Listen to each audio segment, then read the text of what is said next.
किसान एकता, किसान एकता।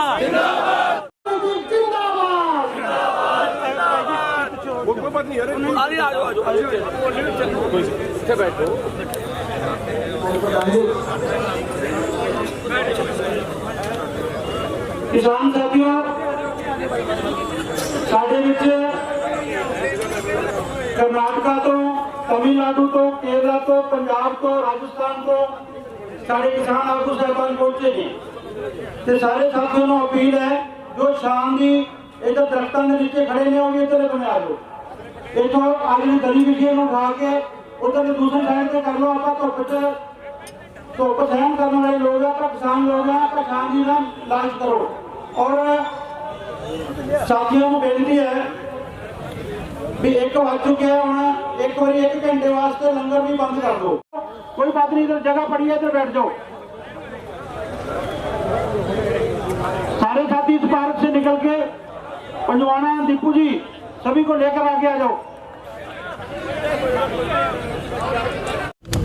I am Senthil Kumar from Tamil Nadu, Coimbatore district.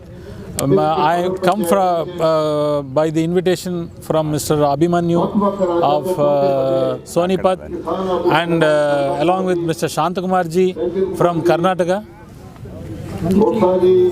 and Narayanaswamy Naidu, a very leading agriculturist and national leader, and he became international leader when during the time of Mahendra Singh Tikai, and now in his name there is an association in Coimbatore, and that president is with me, Mr. A.S. Babu and Mr. Parasuram from Karnataka and Mr.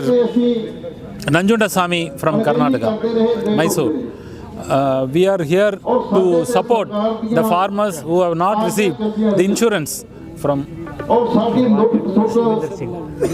and Mr. Lakhvinder Singh invited us especially to Sirsa when we were yesterday in Sonipat with Abhimanyu. These 250 crores. This insurance, crop insurance, is a miserable scheme even in Tamil Nadu, across the country. Irrespective of the political parties, we oppose the actions of the present central government.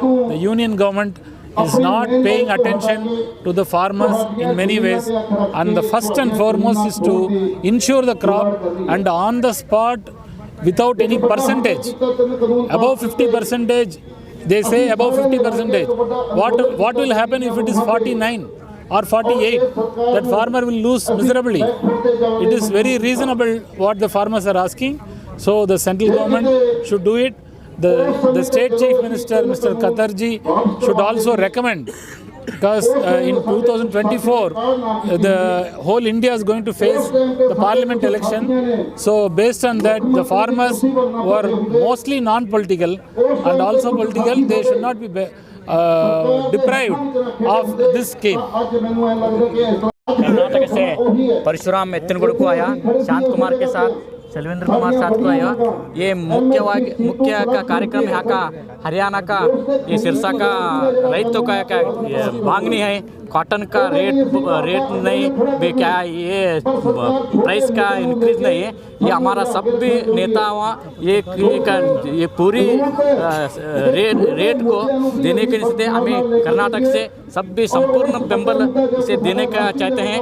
सब भी किसानों एक मिल को संगठन हुए तो हमको न्याय मिलता है। इसके सामने हमें एकता हो को यहाँ आए हैं। हमारा संपूर्ण कर्नाटक, तमिलनाडु सब भी फार्मर्स का, यूनियन का सब भी उनको हमें सपोर्ट करते बोलते। Thank you. अभिमन्यु जी सिरसा पहुंचे हैं, 1 महीने से पक्का मोर्चा लगाया हुआ है अपनी मांगों को लेकर, लेकिन अभी तक प्रशासन का कोई भी अधिकारी है इनसे मिलने के लिए नहीं आया।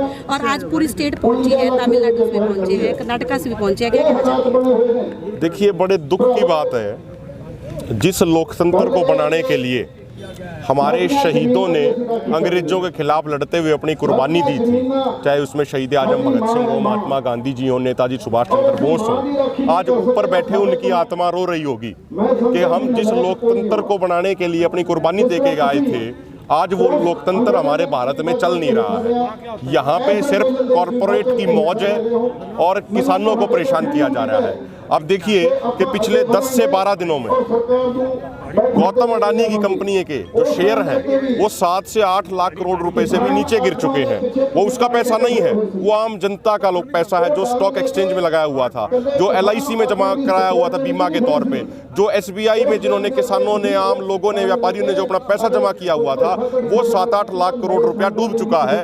लेकिन देश की सरकार, बीजेपी सरकार, प्रधानमंत्री, वित्त मंत्री कुंभकर्णी रूपी नींद सो रहे हैं, टस से मस नहीं हो रहे। वहीं दूसरी तरफ आप देखिए, एक किसान ये कह रहा है कि जो मेरा 193 करोड़ का मुआवजा आपने मंजूर किया था, मेरे को वही दे दो। किसान तो अपना हक मांग रहा है, लेकिन किसान को उसका हक नहीं मिल रहा। जो उसकी फसल खराब होगी उसके लिए मुआवजा नहीं मिल रहा। लेकिन गौतम अडानी को 21,000 करोड़ रुपया SBI ने दे दिया, 7,000 करोड़ रुपया PNB ने दे दिया, 75,000 करोड़ रुपए से ज्यादा LIC ने दे दिया। लूट का पैसा, कॉर्पोरेट लूट मचा रहे हैं और किसान को अपना हक नहीं मिल रहा है। हम तो एक बात पूछना चाहते हैं प्रधानमंत्री जी, आप गुजरात के प्रधानमंत्री नहीं हैं, आप भारत के प्रधानमंत्री हैं। आपने जब ये समझा कि ये प्रधानमंत्री फसल बीमा योजना लूट की योजना है, तो आपने अपने प्रदेश गुजरात में 2 साल पहले इस पॉलिसी को खत्म करा दिया। गुजरात में आज फसल बीमा की पॉलिसी लागू नहीं होती है, लेकिन गुजरात के अलावा बाकी पूरे भारत में इस पॉलिसी को लागू किया जा रहा है और इस पॉलिसी के माध्यम से किसानों को लूटा जा रहा है। अभी पार्लियामेंट के अंदर एक रिपोर्ट पेश की गई, उस रिपोर्ट में कहा गया कि जब से ये फसल बीमा योजना आई है, तब से लेके आज तक बीमा कंपनियों ने 1,26,000 करोड़ रुपए प्रीमियम के तौर पे इकट्ठे किए और किसानों को मात्र 87,000 करोड़ का मुआवजा दिया गया। यानी जो योजना किसानों के लिए बनाई गई थी, उसमें भी 39,000 करोड़ का मुनाफा बीमा कंपनियों ने कमाया है। हम तो पूछना चाहते हैं प्रधानमंत्री जी कि गुजरात से आपने ये पॉलिसी रद्द क्यों कर दी?